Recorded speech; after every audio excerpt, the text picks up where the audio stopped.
You are listening to the Movement Therapy Podcast.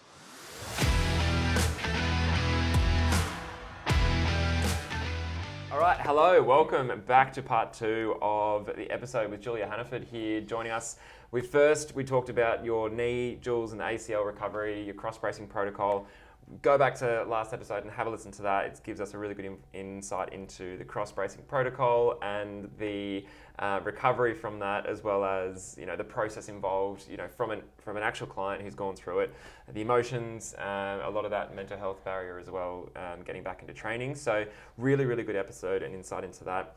This week, or this episode, what I want to get through is to talk about some of your sort of personal insights into training, being a professional athlete, and being how do you manage life with all of this sort of professionalism coming through sport, and not doing sport as just a for fun kind of thing, but actually you've got to figure out money, and you've got to figure out that sort of side of things. So that's what I want to get out of today.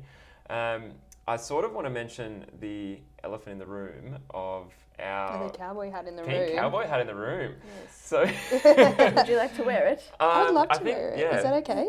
Yeah, it's backwards though. It's backwards. I'm from Canberra. Sorry, I don't know about cowboy hats. So look, I know you wear this in your Big head. workouts. This and your odd socks. Oh yes. I want to break this down first. Tell me about the cowboy hat. Tell us about the socks. Where did it all come from? What is it? Yeah, so I haven't worn odd socks in quite a while. More so because my work uniform is to wear it's white socks, and Right, so they've been hindering your ability to be yes. individual. They're putting my personality in a box. No, just joking. Just joking. I love my job. The cowgirl hat was my first year at Torian. So Torian is the next stage of your opens in CrossFit world. So it's the third stage. It's semi-finals essentially. Yep. Cool. It's the last stage before getting to the CrossFit Games, which is the biggest competition of CrossFit. And that's normally that's regional, or is that national? The Torian. Yeah, national. That's national. Yeah, so Oceania. Cool. Yeah. I think it was either my first or second Torian. No, it was my second Torian, sorry. Mm-hmm. My mum and dad, they come up every year to watch. It's in Brisbane. And I told them, maybe it was my first. Anyway, whatever. It's the Torian. It was early in your career. Yeah. I said to them, because the competition goes Friday, Saturday, Sunday. On the Saturday, it's called Pink Day at Torian. Right. And everyone wears pink, and we raise money for a charity called Small Steps for Hannah. Anyway, so I told mum and dad that they had to wear something pink on the Saturday. Yep. I'm like, why? Anyway. So this is athletes and fans as well? Cool. Yeah. Awesome. You don't have to. Yeah, sure. But it looks good when the stadium's whole just full things. pink. Yeah, cool. Yeah, so dad doesn't own anything pink. Yep. Mum wears jeans and neutral colours. Probably not too much pink getting around Tamworth.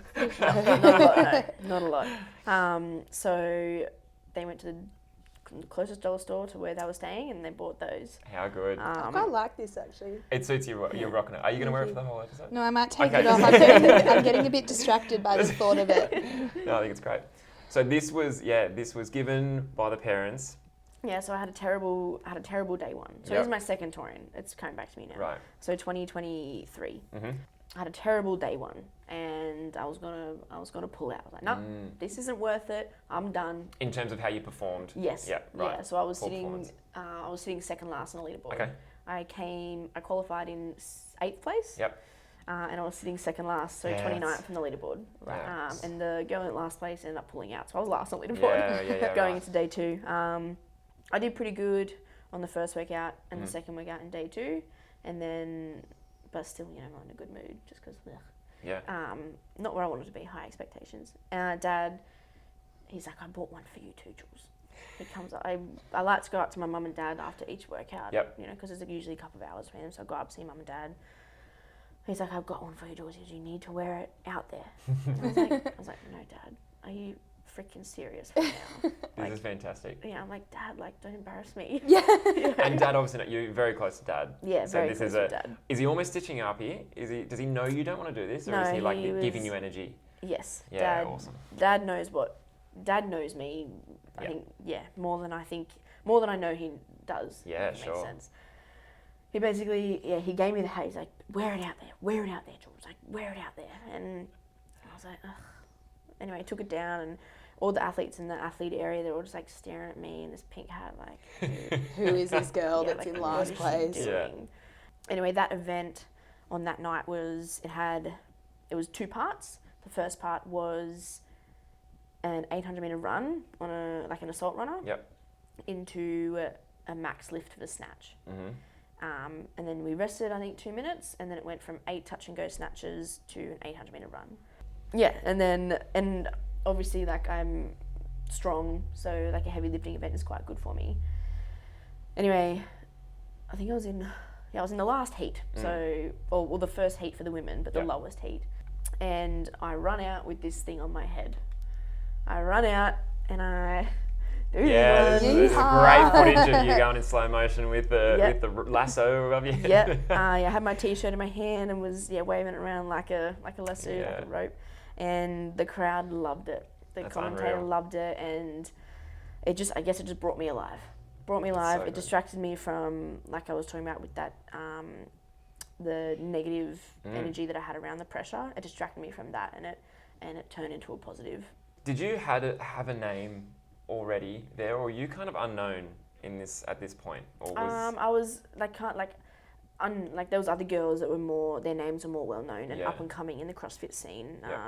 So I guess I was unknown on the biggest stage of CrossFit. And then everyone was like, "Are you going to snatch with that on? Are you going to run with that?" I'm like, "That'd be silly." And then I just like sat at the end of my lane. And then I ended up winning my heat for both part A and part B. Obviously, I'm a short girl, not as skinny as and not as much of a runner's build as everyone else in my heat or a lot of other people in the field. And it still gives me goosebumps that this part B where I got the snatches, I was probably 3rd or 4th onto the runner, and I just sent it. Sent it. And I remember looking down at 180 metres and I was like, oh my God, I've still got like 600 metres to go. I've gone too hard here. Yes, exactly. But I was like, don't regret it. Like, don't regret it. Like, you want to finish this workout and not thinking you could go faster. And then, I remember my judge, because when you have like 100 metres to go, or like the last little bit of the workout, your judge's hair goes up in the air. And there's a commentator was going around saying something. Telling a story here. Commentator was going around, it's all part of the hat. This is important. It is so important. He would go around, look at our monitors and tell everyone where we're at with our meters. He stopped saying my meters out loud, but he kept saying everyone else's meters out loud, and I could hear him like, all right, I'm 20 meters ahead. Like, stay ahead. So I just made sure I stayed ahead the whole time, and fast forwarding the people in my gym, they were like, he'd stopped saying where your meters were because you could live stream it. So he stopped saying where your meters were. So we're like, oh no, like Jules has dropped behind. They're like, oh, like come on, Jules. Like, and it's a running event, so people are like, oh, poor Jules. It's not poor Jules, poor little Jules. And then again, like literally like goosebumps. Like I remember I got to that 700 meter mark. The judge's hand went up, and the crowd like. I got goosebumps from that. Like dead set. I feel like the I'm crowd there. like it roared. Like, unreal. Like the whole stadium just roared, and I just like was giving it my all. Ran across that line first, and then like I guess went back, grabbed my hat, put it on, and just like exited again on your horse. How you went? And it's I guess now my thing before the lifting event. At a major comp, I put the hat on because it just reminds me to relax and I love it. And be me, and that's what Dad was doing when he gave me that hat. He knows that he tells me I'm too serious all the time, and I need to have a bit more fun in life. So, and he knows that I'm fun and I can be fun, and I'm lighthearted and happy, and he knows that this brings that out in me. It's really hard because like professional sport is serious. You know, it is if you fail. Depending on what that means for you, which we'll get into later, it is your livelihood. It's your, hopefully you're going to make your career out of this. So it is to try and make it a fun thing. This is originally why you got into it, because it was fun and your mates were there. Yes. So that's, It is very serious, but if you don't enjoy it, then what's the point? 100%. I love that. Love what you do and do what you love. Yes. And I think a lot of people, especially kids, they drop out really quickly because they stop loving it and they start resenting it because they're forced to do things that are hard. Which is very common in gymnastics, 100%. Which is kind of what you touched on earlier. Yeah, absolutely. Going back to that, did you always know, or when did you sort of know that CrossFit was going to turn into a professional thing for you? was that moment? Was it you woke up and said, I'm going to make a career out of this? Or were you just good at it and you just kept going? Well, I was good at it, and when I did it back in Tamworth, I'm not sure if you guys would know who Jake Douglas is, but he was quite a high profile in CrossFit at the time. Yep. He owned the gym that we started training at. Yeah, right. And he wanted to coach me. He wanted to coach me to the CrossFit Games as a teenager, because I was still in the teenager division at that point. Yep.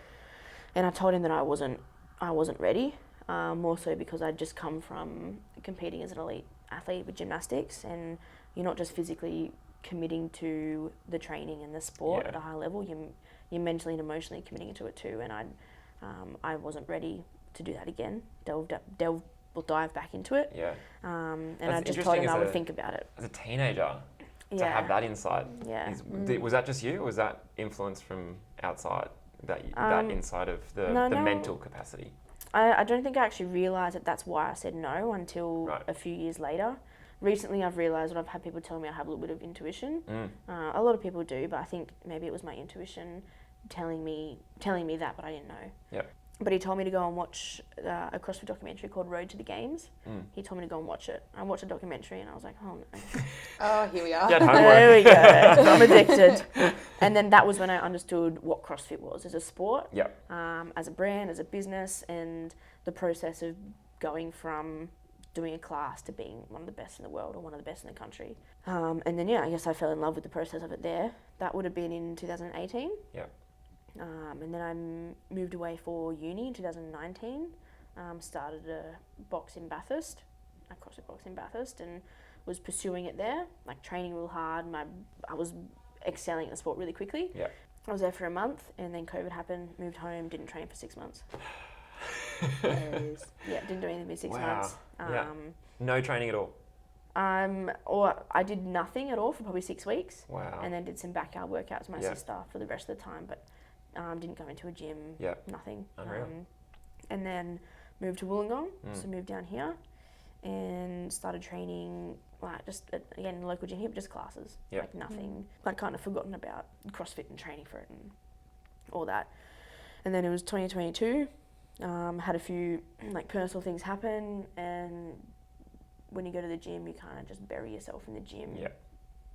I guess to make yourself feel better or hide from the personal things. Yeah. And the Open started, and the top 10% from the Opens, which is the first stage of the CrossFit season, make it to quarterfinals, which is still an online competition. And then from there, the top 30 make Torian, which is the semi-finals. Yeah. I'd made quarterfinals like the past 2-3 years, but never, like it was never even in my sights or possibilities, or I was like, I'm never going to make semi-finals. Like you watch it on TV and you're like, wow. Like, wow, oh my God. And did you, was it constantly, I'm never going to, like, don't even bother? Well, I don't think I thought never, or it was just like, wow, like look at those people, like that's amazing. Yeah. And I did say to my like partner at the time, I was like, wow, like that would be amazing. And he said to me, he's like, if you train, you'll make it. Yeah. And I think that was the first time, and I was like, like maybe I could. Maybe. Or it was like a possibility. Like, You needed that someone else, whoever it was, just to say that you could. Yeah. Yeah. And then that year, it was 2022. Like I was just exercising a lot, not with the intention of qualifying for Torian at all, just exercising a lot. Did quarterfinals, and it's a 3-day like qualification process online. After the first day, so after the first 2 workouts, I was sitting 15th in Oceania, and again the top 30 qualify. And it's incredible. Thank you. I didn't expect it at all, and I was like, whoa. Yeah. I was like, okay. I was like, whoa. My expectations have shifted now. Yeah. I was like, okay, I can do this. Yeah, I can do this. It's like, okay, like these next 2-3 workouts, however many I had, I have to push them with the intention of going to the semi-finals. And then that year I qualified in 31st place. Yeah, so I was one place out, but they have this thing called rollover. So if someone declines their invitation, then I'm the next call up. Right. And then I got the call up. I remember I was driving home to Tamworth. Would have been Easter weekend in April, or end of March, April, whenever Easter was that year. I stopped at the Muswellbrook Hungry Jacks to go to the toilet. That's always where I stop. Muswellbrook Hungry Jacks. And I was like, I'll check my phone while I'm on the toilet, as we do. And then, I don't know why, but I checked my spam. I never checked my spam email. I don't know why I went on my emails on my phone. You never check it? You didn't get the notification? I didn't get the notification. You checked it randomly? I checked it randomly. And you checked the spam folder that you never check? Yeah, and I checked the spam on the toilet at a Hungry Jacks. I didn't go to Instagram. I went to my spam folder. Emails? Yeah, What made you do started. that? I don't know. Incredible. And then, for 4 days, this email had been sitting there saying that I'd been invited to the CrossFit semi-finals event. Oh my God. Yeah. So then once I got that invitation, I think it was like, whoa, like this is cool. And then went and competed at the Torian, and it just opened my eyes like to a whole new world of CrossFit. Yep. And I was like, wow. Incredible. And then that's when I was like, yeah, like this is the path I want to go down. Like this is for like a few reasons more than just competing. What keeps you going? Like you've had setback after setback. You had COVID. You had things you couldn't even control. Your knee. You know, previous injuries even through gymnastics. What is it like? Where does that motivation come from? What is the motivation? Has it changed since post-injury? Like what motivates you to keep going? Well, I think like for us to be motivated, just as humans, we need to have a why. And I didn't know what my why was. And going to that first Torian, it made me realise, I was like, okay, like here's my why. Yeah. And that's what keeps us motivated. And then there's other things that keep us inspired. And then there's other things that keep us accountable and on track. My why, so what keeps me motivated, is that I want to be someone that people look to be inspired. And I want to show the world that you can be you, especially like young girls, that you can succeed and be you. You don't have to fit a societal norm or a societal expectation. You don't have to be tall, skinny, blonde, tan, blue-eyed, clear skin, but that goes for males as well. You know, like males don't have to have a good head of hair or have to be muscular or tan, or same thing, have good skin. You don't have to do that to succeed. And you don't need the newest clothes. You don't need the newest shoes. You don't need all that stuff. You don't need a brand new car to succeed in life, whether that's with work, sport, or any endeavour you choose to go on. That's my why, and I want to stay true to that because, well, like what you mentioned on the previous episode with my Instagram, it's I'm real and I'm a person first. And there's so many people, especially athletes on Instagram, who they get lost in who they actually are because they're just portraying someone that they want people to see because society tells them that's how they have to be. It's the whole Instagram versus the actual reality, and there's so many people that you see they post things on their Instagram and it's just not a true reflection of their day or what their life actually is. But yeah, I think it's really important like to keep it real, which is what you're doing. I think if anyone gets anything out of these last 2 episodes, just listen to that. Like last minute. I think that just literally sums up kind of, I think I got goosebumps just you talking about that. Like that was to have that insight from such a young person, because we forget when you're not sort of mid-30s and with all this experience, you know, you're early 20s, you're a professional athlete, you work, you know, you've got a really close relationship with friends, sort of in Wollongong, which is a town you moved so far away from home. Like all of these things, and it's really nice and refreshing to see that a professional athlete is not an athlete. They're people, you know. It's just what they do, and they're just really damn good at it, so they can get paid for it. So yeah, that's the plan. Fingers crossed. Wouldn't it be nice? Yeah. One day. No, I think that's really cool. We'll touch on a couple of things you spoke about before, but I want to know the opposite of that now, which is how you deal with a loss and what do you do after, whether it's a loss professionally or just sort of anything like a bad workout, bad result, you know, like we talked about in the first Torian, you know, you finishing sort of last. What is it that brings you back up? Like what's the initial feeling? How do you process that? Where do you go after those moments? Yeah, so I don't really like losing. No. Just been a good trait for a professional athlete, I think. Yes. Me and my siblings have an older brother and a younger sister.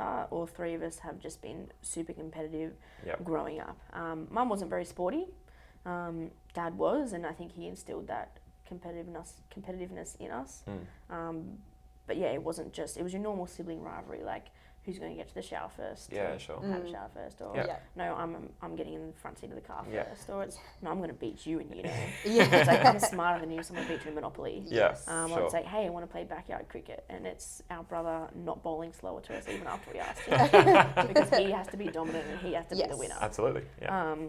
So yeah, growing up with that and just always thriving to be the winner or be on top or be the best or be the one most talked about or being not the best in the room, but knowing that you are the best in the room. Yeah. And just having that mindset. And when I did gymnastics, like same thing, like I would win competitions, so it was normal to be on top of the podium. Yeah. When I did gymnastics, if you had a bad routine, it's not like a game of basketball, whereas if you missed a hoop, you could make up for it and sure. get the ball and win the game for your team after you made that mistake. Whereas if you fall off the beam, you can't take that back. And you just kind of know, you're like, gosh darn it, like and it just lets you down because anyway, with CrossFit, like that work, when I said that day one wasn't so great, I never get angry. I barely show like my negative or angry or upset emotions in a large group of people. One thing that my gymnastics coach told us was, if you had a bad competition, you cry when you go home. You cry when you get home. So that's just how I've just always been. You wear just to not show it to your competitors or to your own. Her thing was more like, as young kids, we don't understand you don't want to be weak. You don't want to portray weakness to your competitors. Like as a young kid, you don't understand that. So she sold it to us as it's disrespectful to cry around other people, and like someone else just had the best comp of their life, and you're here upset. Like you need to be happy for them. And she's like, I don't want you crying in our club leotard and representing our club in that way. Like you cry when you go home, which was a different perspective to look at, but it makes sense. Yeah, I think when you explain it like that, initially it's sort of that's a bit like, you can't tell a kid not to cry. No, we'll do that in your room, go into, but when you explain it like that, it is, be proud of what you did regardless of how you did. I think that's important for kids. And then after day one of that touring that I spoke about, I was like, I'd worked so hard, like after that first year of not even expecting to make it, going, wow, like honestly, like I've been a hard worker my whole life, but I wasn't training for this and I made it. Like that's pretty darn cool. This next 12 months, I'm going to train as hard as I can and get back next year. And like I did, I qualified in 8th place in a great position. I was like awesome. Like this hard work is worth it. Like I'm in the top 10 qualifying spot. Like this is awesome. And then to come out in 29th, second last place. It was like the hard work wasn't worth it. And that's my initial thought. The hard work isn't worth it. And I went outside after and I just sat down. I was cranky. I didn't cry, but I was cranky. My coach came and sat down with me. I had a coach at this point, and he was great. He sat there and he was like, I was just cranky. He listened.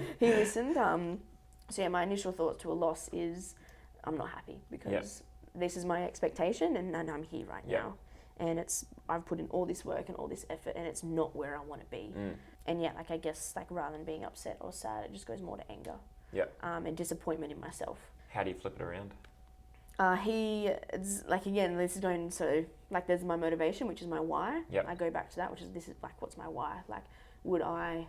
If I my idol, or do I want to tell my kids that I gave up? Or what story do I want to tell my kids? Or what story do I want my members at my gym to see? It's like, oh, she was in last place, but she still came out the next day. That's what flips it around. Or then there's things that inspire me, and music makes me feel. I like lyrics of a song, they make me feel, and they can flip it around. And Unstoppable by Sia, that song just came on the way home, and it just flipped it around. And I wrote it on my forearm. That night, I wrote, I'm unstoppable, so that when I woke up the next morning, I could see it, and I started the day with that mindset. So I ended the day and started the day with that mindset. Awesome. And then went into day 2 competition, and like I said, I dominated, and I think I came up to 18th place. Wow. Yeah, around about, or maybe even 13th place, I think it was. Yeah, so incredible. Big jump. Really turned it around. Yeah, so it's really that was all new for me as well. I didn't know how to manage that. So now I know if I have a bad day or have a bad workout, I take a breath, and then I remind myself of what motivates me and what inspires me, and I play songs that remind me of who I am and who I want to portray myself as. Yeah, you go back to the human. Yeah. The human yes. Jules. Or it's as well the little girls. Yeah. The 2-year-olds at the gym who wear my supporter tees and who love watching me on the TV, and it's they don't care. They don't care if I'm first or if I'm last. They're just so proud of me. Yep. And I think a really important thing for the little girls is showing them that they can do it as well. Yep. This isn't just something that boys can do, girls can do it as well. It's really exciting. Yeah. But even for boys too, like them, I think it's really important for young boys to see, even like older men, seeing women not be weak. Yes. Because it's, again, this can be a little bit controversial, but it's stereotyped that women are a little bit weaker or do give up or do give into their emotions, or when it gets hard, they're like, you know what, like I've got something else that I can do later, or I've got a competition like in a few months' time. That's I'll stop now and I'll restart here. Again, controversial, but I think it's just being realistic that that's how women are seen and portrayed, whereas men just push through. Yeah. You know, and that's why it's inspiring to be a man that just pushes through. And I think it's, you know, important that men and young boys see that as well as the young girls. Yeah. For sure. Can we tap into that a little bit? I know, it's, you know, yes, it's a controversial topic, but I think it's such a important one. We mentioned, you know, females are more likely to injure their ACL, you know, in certain sports and in certain times of their menstrual cycle, and being a female athlete is different now than it was 20 years ago. But with so many more sort of female sports coming alive and actually being part of professional sport as a whole, especially in Australia, what is it like being a female athlete in what is considered to be a male-dominated sport? Was that an issue for you? Was that a barrier? And sort of how did you work through that? I think CrossFit is one of the sports that has gender equality almost down pat. Awesome. I think it does it a lot better than a lot of the older, more traditional sports, like rugby league or rugby union or cricket, because it's a lot of a newer sport, like it came around in the 21st century. It deals with it a lot better. You know, like the most decorated CrossFit athlete is a female. Like Tia Claire Toomey. You know, like she's the most decorated athlete, and people when people mention CrossFit, people think of her. I think I was just saying, if you don't even know what CrossFit is, but you do know that name. And I remember learning that name and knowing the name, but not even knowing who she was, but knowing she was an athlete. That was pretty good. Yeah, so CrossFit does a really good job of celebrating men and women equally. But it's definitely still hard because you go into the gym and, like I see with coaching or I see with training, like men just have the presence. They have the presence in the gym because they have 50 kilos heavier on the barbell, or they're always going to be faster, or this sort of stuff. And I guess I don't realise it because I've done a lot of work with myself to walk into a gym or walk into a room with presence. Was that something you had to learn? You know, it was, say, your early days in CrossFit where, you know, walking into the gym and you've got 120 kilo bloke lifting 200 kilos. It's intimidating. Yeah, I never went to, a CrossFit gym was the first gym I ever went to. I've never actually trained at a commercial gym before because it's scary. And I give off this confident front. Hey everyone, Ethan here. We hope you're enjoying this week's episode. And if you've been tuning into the Movement Therapy podcast and like what you hear, good news. We're looking for a physio, chiro, osteo or EP to join our Wollongong team. So if you're a Wollongong local or thinking about making the move, and you thrive on connection, great conversations, and making a real impact in your community, this could be the perfect fit for you. Our team environment is like no other. We have mentorship, regular continuing education, not only with the Wollongong crew, but the Picton guys as well. And to be fair, our Christmas parties are epic. We're all about support, growth, and an awesome team vibe. So if that sounds like your kind of place, we'd love to hear from you. So let's chat. Send us a message, check out the show notes, all the links are there, and we'd really look forward to hearing from you. In the meantime, let's get back to this week's episode. Well, you asked a question about what it's like being a female compared to a male in the sport. And I guess it's hard in CrossFit because I think they do a really good job of it. At the CrossFit Games, the winner gets paid the same on the male. Yeah, so the prize money is the same. Yeah, prize money is the same. Awesome. In terms of sponsorships, again, sponsorships go in CrossFit, they go a lot off Instagram following. Because it's a very new sport, the investment into the athletes relies more so on how much they're getting back. Definitely. And because CrossFit isn't a such a widely recognised sport, if I went to Coles and asked someone about Tia Toomey or about CrossFit, they're like, "What's that?" Whereas if you walk to Coles and ask someone about, how about the Cowboys game last night? They can. Everyone knows about the NRL, so it's a much easier investment for sponsors into NRL players than what it is to CrossFit athletes because the world doesn't really know about it.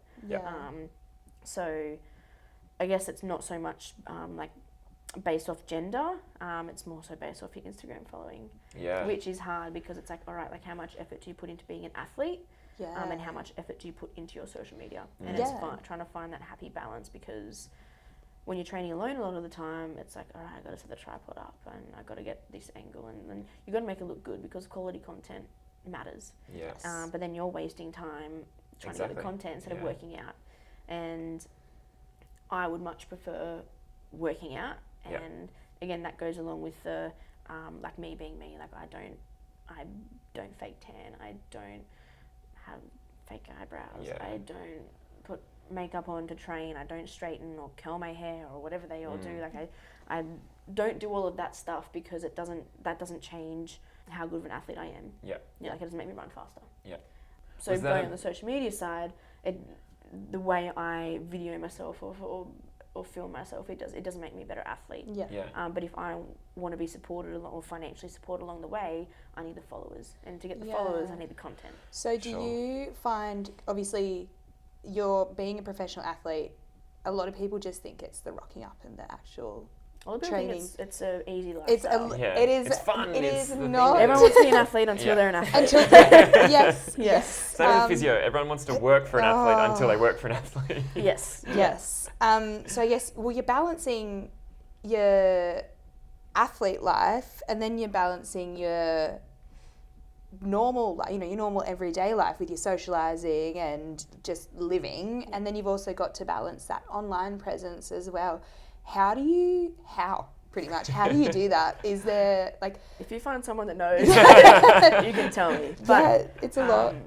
I guess, like, I think about that constantly, and it's, like, I would say my stress levels are always quite high, because there's always, like, I've got lots of tabs open in the mind all the time, because especially managing the gym, and, like, living away from home, like, having a lot of your normal financial costs with bills and everything, rent and groceries, and then trying to get the recovery in, and trying to have a social life, like you said, and training full time. And it's, like having, I guess, everything aligned but not out of control. How it's like I figured I've got to find my priority. Like, what's my priority?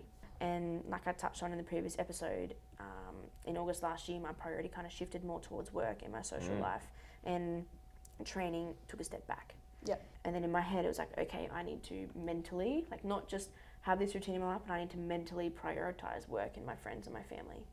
And then now it's like, okay, I want to switch it again, and I want to prioritize training in my athlete life, because I want to see how far I can go. I want to like find my true potential, but I don't want to lose. Like, I don't want to get 20 years down the track and go, oh, like, where is everyone? Like, it's a hard where are the people balance that I put time into? To try and figure out the right balance for you right now. Which will shift. It's going to change. Every year is going to change. It does, and it's always like changing. Like, the only thing that's the same in our world is that things are always changing. I always go back to my priority, and at the moment, my priority is getting my knee 100%. And for me to get my knee 100%, I need to make sure I'm choosing things to get me there. And those things are surrounding myself with people that are going to help me make the right choices to get my knee better. It's surrounding myself with a team that's going to help me have good rehab. So you guys, and making sure that I come in every week to my sessions, I'm not cancelling. It's making sure I'm eating enough food. It's making sure I'm having enough supplements to speed the recovery process along, and surrounding myself with people that are keeping me on track. I like competing, but I was like, no, I'm not going to compete until my knee is fully better. It's a very regimented life, I guess, of like, this is what I need and this is how I'm going to do it. I think, having a plan is probably... On the flip side, like, if I can give people any advice, like, there's so many things you can be doing, but when I'm thinking, okay, what's going to get me from A to B, I first think about what's not going to get me from A to B. And then I'm ruling doing that stuff out. So things like what's not going to get my knee better is having a bad diet, having bad sleep, going out drinking every weekend, playing AFL 9s, or to Dr. Tom Cross, martial arts, or putting myself in high-risk areas like dog parks or farms. You're ruling out a few things here. Yeah. So I think of what's not going to get me from A to B. Yep. And I go, okay, cool. Like that rules that out. Yep. And then it's like, okay, what is going to get me there now? And I remember when the opportunity to go out drinking with my friends, it's like, oh, like no. I told myself that that is not what's going to get me from A to B. And I find it's a lot easier. Yes. Yeah. So thinking about what's not going to get me there. Yeah. And then once my knee is at a full recovery, it's like, all right, I want to succeed at my sport, or I want to go on this new endeavour. What's not going to get me there? Yeah. So then again, it's changing, but it's think about what's not going to get me there, and it's like your own little accountability board. Yeah, it takes a lot of discipline as well, because it does. There is a lot of times where you probably want to go out with your friends. Oh, I mean, don't get me wrong, I love a cheeky beer on a Friday. Friday. Who doesn't? But I guess it depends on what your goals are, and you don't want to, because having a beer or two, it's not gonna help you get there. Yep. It'll just pull you back a bit, and it's quite admirable actually, because I think post high performance sport, my discipline has gone out the window. Well, you do see people who leave the high performance world, and the binging then happens, and then they suddenly put on the weight, and then suddenly things become unhealthy real quick after that. Yeah, complete flip. Yeah. But I think it's very admirable. I should probably take a leaf out of your book I think and do that. hopefully a few people do. I want to go back to something you said before, where we were talking about the female-male differences, and you were talking about owning the space that you were in and having a presence. Yeah. How do you do that? Early days, how did you, as a teenager and an early 20-year-old, how do you own your space and make that presence in a gym? I've actually never had someone ask me that question before. Sorry, I put you on the spot. That's okay. That's what it's about here at the Movement Therapy Podcast. I guess thinking about what I used to be like, obviously, like as a kid, I was a lot more muscular as a girl than your average girl. Yep. And I felt like I was different. I felt like I didn't belong, and I felt unsure about myself. And I wasn't I was liked by everyone. I liked by everyone at school. Liked by all the teachers. I was school captain both primary and high school. But I was just always, I guess, a people pleaser. It's like, I don't know. I don't know if I should be here. I don't know if I belong here. It's like, going to parties. It's like, I don't know. And I was just always unsure. I don't know where. I kind of flipped that. I think it was around, like I said, that at that Christmas New Year time, transfer, going from 2021 to 2022, right before I made that first touring. It was a couple of personal things happened, and it just flipped kind of everything, and just made me question I guess who I am and what I wanted in life. And I guess thinking about that, I figured out what I wanted, who I was, and then I lived on my own for that 12 months. And it was a lot of time on my own thinking. A lot of introspective time. Yeah, and I think in that 12 months I found out who I wanted to be, who I didn't want to be, the people I didn't want in my life. And once I found, or kind of was more confident about who I was as a person, and again, all the things I wanted, I held a more confident presence when I walked into places, and it was this is what I want. Yeah. And during that 12 months, I lost a few friends, and I distanced myself from people where I didn't feel comfortable around. And I was like, okay, these are the people I want to hang out with, or this is what I want to do, and this is the road I want to take. And these people actually aren't supporting me.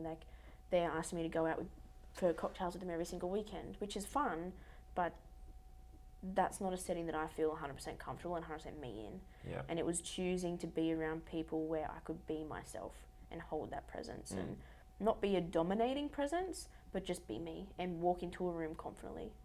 Don't get me wrong, when I walk into a new space, I still get anxious. Yeah, because sure. I always fill my car up with petrol at the same petrol station, because going to a new petrol station makes me anxious. Absolutely. I think a lot of people listening can relate to that. Yeah. I think a lot of people here can relate to that. Yeah, it sounds really silly, but when you think about it, it's oh, like I do that too. Like Yeah, you don't go to the absolutely. same petrol station because it's the closest one to your house. Yeah. You go to the same petrol station because you're most familiar with Yeah, it. Yeah. definitely. Are you a bit of an introvert? Is that a trait, or do you find you actually thrive from, you know, when you go to those CrossFit comps and these workouts and you're surrounded by new people, that you actually get energy from that, or is that as something that you have to actually force yourself to get? So I don't know. Like I don't Yeah. know if I'm an introvert or an extrovert. A lot of people that know me well would say that I'm an extrovert. Yeah. But that's probably because they know me well. Yeah. And I'm comfortable around them. Sorry. Sure. Yeah. Whereas settings where I'm not comfortable, then I can like think back to times during that 12 months or before that 12 months where I'd put myself in a group setting where I didn't feel myself around I didn't feel comfortable around those people, or I didn't like the type of people they were, and so I just sat there quietly. Yeah. And because I just feel like I didn't have anything to say that they either valued, or I didn't have anything to contribute to the conversation, and those people would probably consider me an introvert. Yeah. Right. Again, What about like, at a CrossFit comp?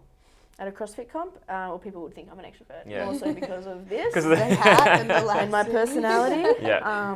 But like I do like meeting new people. Yeah. I think that like to kind of grow as a person, you need to meet new people and you like build yourself up, and you build your personality and your values and your bricks that, like, you know, you build your learning bricks based off what other people teach you. So it's cool to meet other people. Does that answer the question? Yeah, definitely. Yeah. No, it's really cool. Yeah. It's good to get an insight on what the mind is doing, because, you know, in sport, and you don't have to be a professional athlete to be manipulated by your own mind almost to be able to go. You've got to win that before you actually win the sport. And I think to get an insight into how you actually deal with that stress is important to how you perform, you know, on the day or whatever workout it is. Actually, probably a better answer to that question. I have a better answer. Like I think I definitely become an extrovert at CrossFit comps now because I forced myself to talk to people the last 3 years of competing and to meet new people and make friends, especially people that are such like-minded, because if we're all there at that same point, Yeah, sure. some of us are going to be like-minded, right? Yeah. So I love going to these CrossFit comps, whether it's a local comp or one in Brisbane or one in Miami, because I get to see all my friends. Yeah. And I get to see all those people and we have so much fun. Yeah. Whereas, And you got things in common. Yes, Yeah. got Yeah. things in common. Whereas when I first started the CrossFit comps, I didn't know anyone. Yeah. No one knew Yeah. me. So I'd sit in the corner Yeah. and I was so anxious because I felt like I didn't belong. Yeah. And I think it's like in a group of people, like you have to include someone. I think it's really nice when people go up to someone new and embrace them and welcome to the community. Yeah. But I think it's also on that individual to include themselves. Sure. Yes, it's scary to go up to someone you don't know and be like, hey, like I'm Jules, like I'm your biggest fan, Do you wanna or hang out? just like like it's so scary to do that. But if you're sitting on the outside the whole time and never including yourself, then you're never gonna never gonna be comfortable. Absolutely. Yeah, Yeah. for sure. So, yeah, like once I kind of started inserting myself into conversations or meeting people, just like, hey, like, are you nervous about this workout too? Or, hey, can you teach me how to carry this thing? Yeah. Yeah. Then you become more comfortable because Yeah. you're breaking that ice. Yeah, No, that's really for sure. Is a controversial one for you, or hopefully, I think, would you change anything about your life up to now? Would you do anything differently? I mean, there's always things that, you know, wish you didn't do or whatever, but Sure. no, like I would say no. Cool. Yeah. I think everything that I've gone through has shaped me into the person I am today, Yeah. whether it's Awesome. a lesson or something positive. And, you know, I live my life as, you know, if I died tomorrow, do I regret how I lived my last day? So I wake up every day and go, all right, like, well, in that 12 months, I tried to create a life. I worked hard to create a life that I loved living, and I have a job that I love. I have friends that I love. I live in a place that I love. But you can't, like, you have to actively go out and do those things, and you can't just sit and wait for things to happen to you. And I think I've worked hard to have a life that I don't regret. I mean, yeah, there's stuff that's happened along the way that I wish didn't happen, but like I've learned from those things. Yeah, and you wouldn't be here, you in this way, Yeah. if everything Yeah. hadn't happened Yeah. before. Yeah. I mean, I regret mixing up my sister's Rubik's Cube after Mum sold it that one time. That haunted me. Maybe that thing. for Maybe that so one. long. I couldn't sleep because of it. Oh no. Oh yeah, so that's probably I regret that. Yeah. Yeah. I guess another big question that is on a similar kind of one, what is success to you?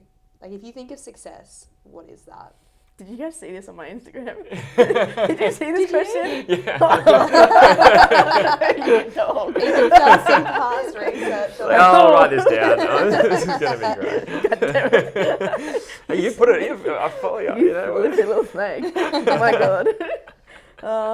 What is success to me? Again, like going back to my why, or like I have that really high expectation of myself succeeding, and it's like success, like I want to win. Yeah. But obviously it's like at the competitions and I'm not winning, how can I still see it as a success? And it's, like I said, going back to my why, it's like, did I inspire someone? Did I stay true to myself? Did I hold my integrity? And did I make someone, like I said, did I make someone else's life better? And I guess that's what success to me, when I have someone text me and say, hey Jules, yeah, they said I wasn't going to do the open workout because I haven't been able to train properly the last month because of this personal thing that happened, but I saw that you still did it regardless of your knee, and so I went in and did it in my gym this afternoon. Unreal. Or it's someone messaging going, yeah, like, hey Jules, like I just wanted to message and say that I've been really enjoying your journey, and that like it's inspired me to be more confident with my recovery. So good. Or yeah, being like, Jules, like you look so strong. Like you look so strong and confident, like how do I get to be like you? And when people send me those messages or say those things to me in person, or when people come to me for advice based off what I've portrayed on social media or in person, that's what makes me feel successful. Yeah, that's really, and it's variable, I guess, because you can't, this year you're not going to win anything. Like you're not even, competing as much. So it's like you've got to redefine that success. Yeah, I guess. Sure. No, that's unreal. What advice would you give your younger self? And what advice would you give to younger girls now thinking of pursuing a career in professional sport? Not just CrossFit, but someone, young teenager comes up to you. What's your insight into them pursuing professional sport, and what would you give yourself as advice? Yeah. I mean, I guess it all kind of ties into one, right? Like, I guess you can group me into that, sure, into that young group of people to give advice to, and my mum has given me the best piece of advice that I always tell myself, and it always gives me comfort. It was when I was going through a phase where I wasn't sure if I wanted to continue with gymnastics or not. Yep. I was sitting on my bed and I was just so anxious and so upset. I didn't know what to do. She sat down beside me, like I can see it. I'm a very visual person. Like when I talk, there's a vision in my head. My mum was sitting right there and she said to me, Jules, no matter what you choose, you'll be okay. And it just gave me so much comfort and calmness.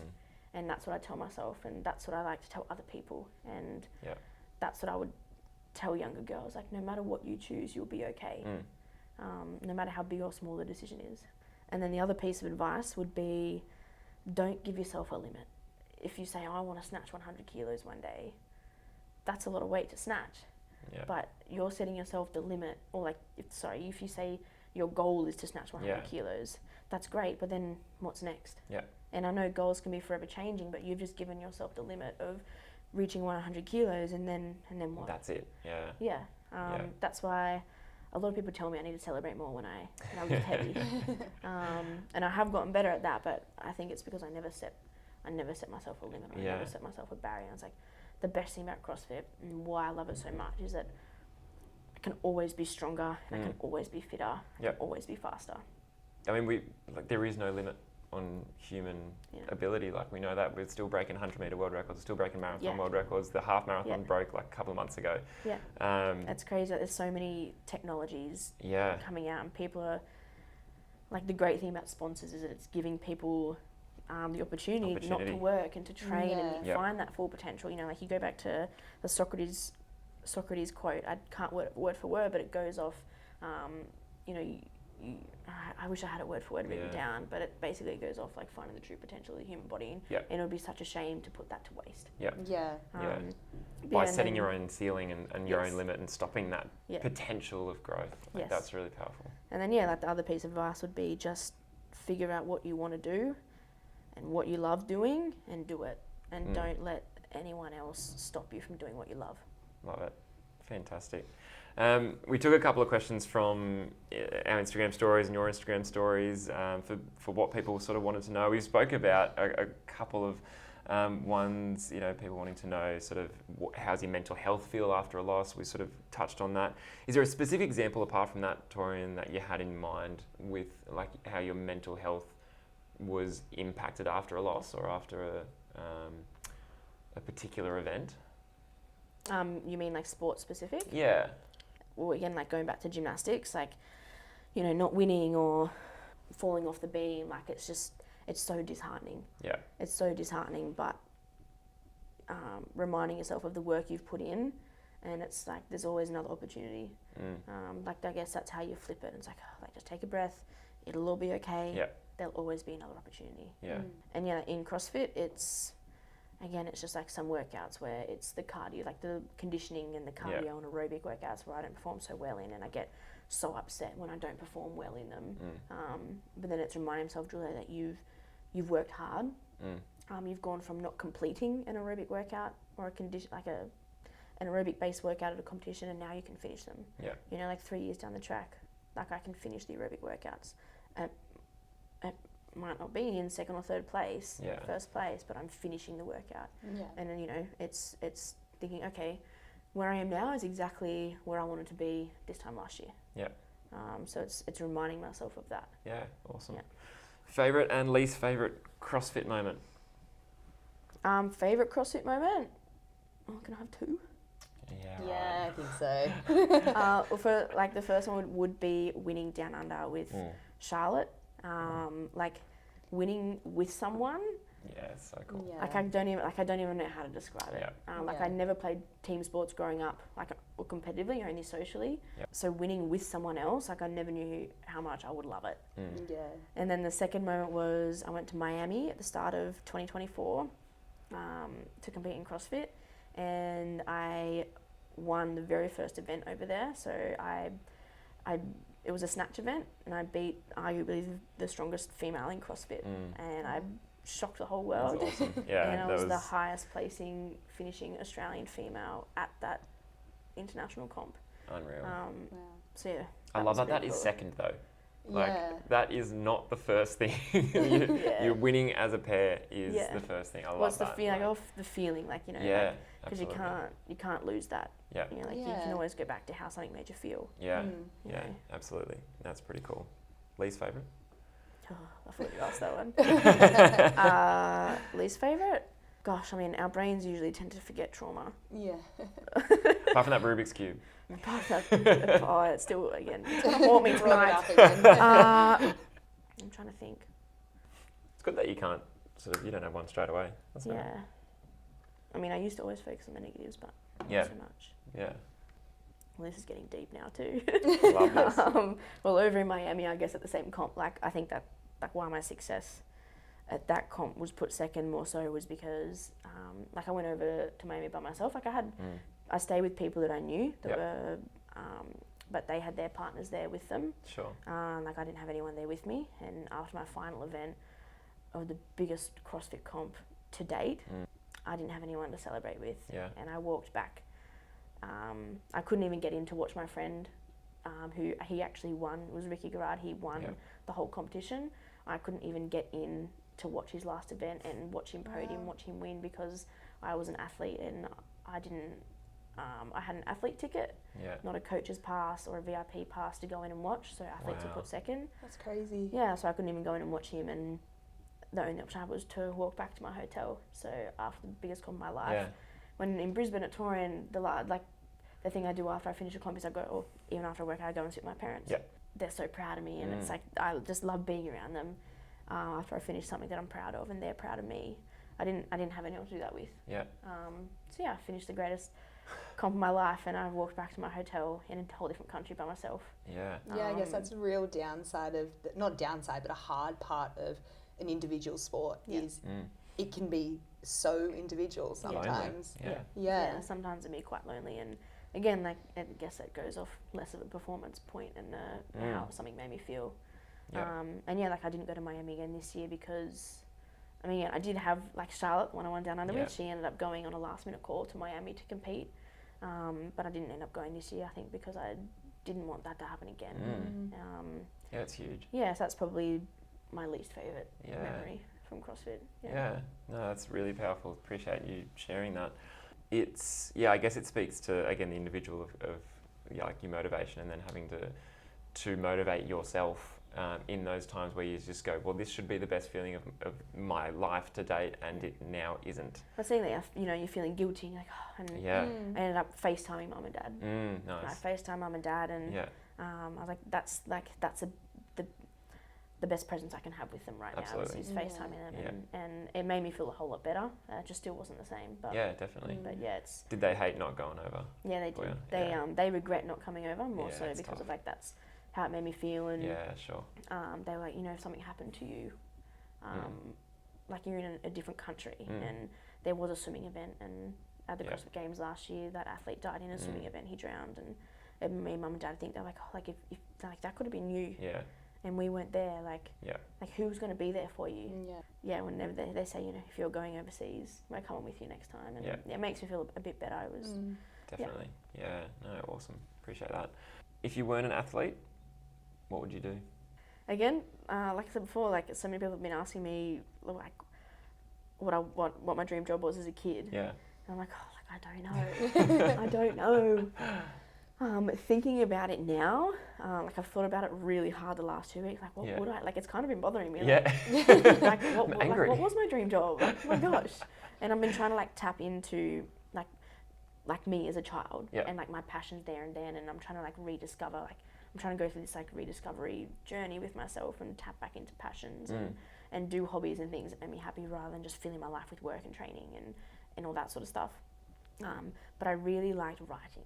Yeah, cool. As a kid, and I went to uni and did sports media. Yeah. I really wanted to go and do a communications degree, but I fell in love with sport. Like when I started CrossFit. Yeah. But I didn't want to go and do an exercise science degree, and that sports media just blended the two of them. And I always wanted to go into like sports journaling and like writing articles for, I guess redefining like female athletes, like what I'd kind of touched on before. Yeah.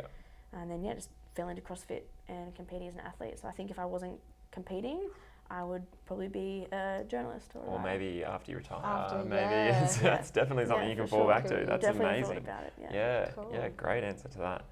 Well, I think that's wrapped it up, I reckon, pretty nicely. So I guess what's next for you? What's the next 6 months? Do we have any sort of little comps on the horizon that you could do, or is that like, what does the next 6 months look like for you?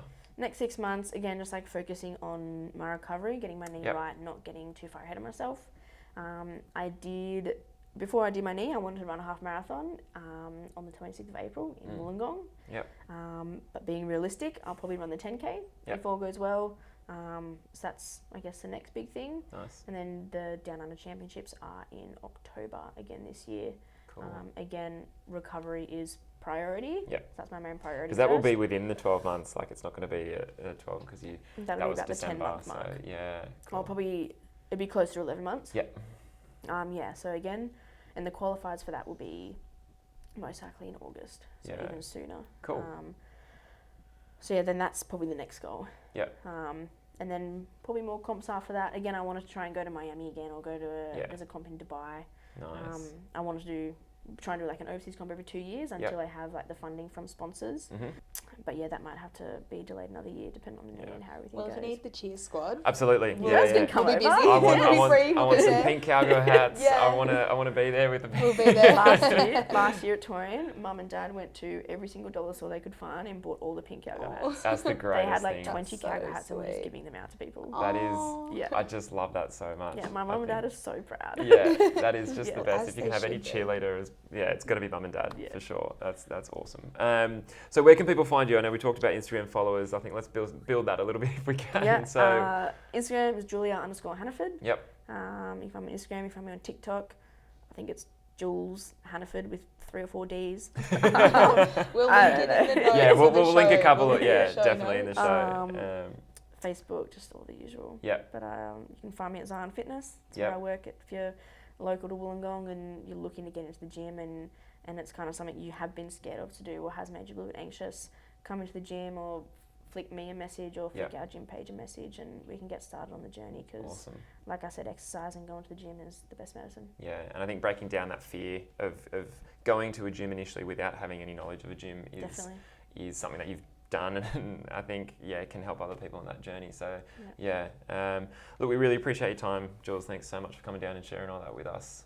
Thanks for having me. It's there's a lot of things that we spoke about that I haven't spoken about in a while, and it's always nice to bring it back up. And so thank you. No, really appreciate getting real and telling us some things that are pretty tough to talk about a lot of the time. So no, really appreciate that. And obviously thanks for listening in, everyone, and please follow us, follow Jules, and follow her progress on the knee, and hopefully her next successes in CrossFit world as well. And reach out if you have any questions. Yeah. Awesome. Thanks, guys. Okay.